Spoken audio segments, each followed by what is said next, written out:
ودي قناتي سالي فود، بقدم لكم فيها كل المخبوزات الصحية بدقيق الشوفان او الشعير، كل انواع الدقيق الصحي، بطريقة سهلة وبسيطة، وان شاء الله تجربوها وتعجبكم. النهاردة هنعمل مع بعض توست الشعير بدون اي اضافة دقيق تاني. شايفين طري وهش، بس يعني احنا قطعناه وهو سخن، فالمفروض نستنى يبرد شوية.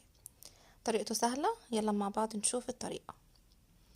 عندي هنا نص كيلو من دقيق الشعير مطحون ناعم جدا، وعندي كوباية معيارية من اللبن. انا عايرت بالكوباية دي الدقيق، خدت 4 كوبايات، 4 كوبايات او 500 جرام. ودي معلقة كبيرة من دقيق الشعير، ودي معلقة كبيرة من الخميرة على معلقة كبيرة من السكر.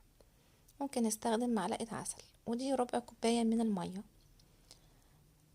كوباية المعيارية بتساعدنا ان احنا ناخد المقاس مظبوط.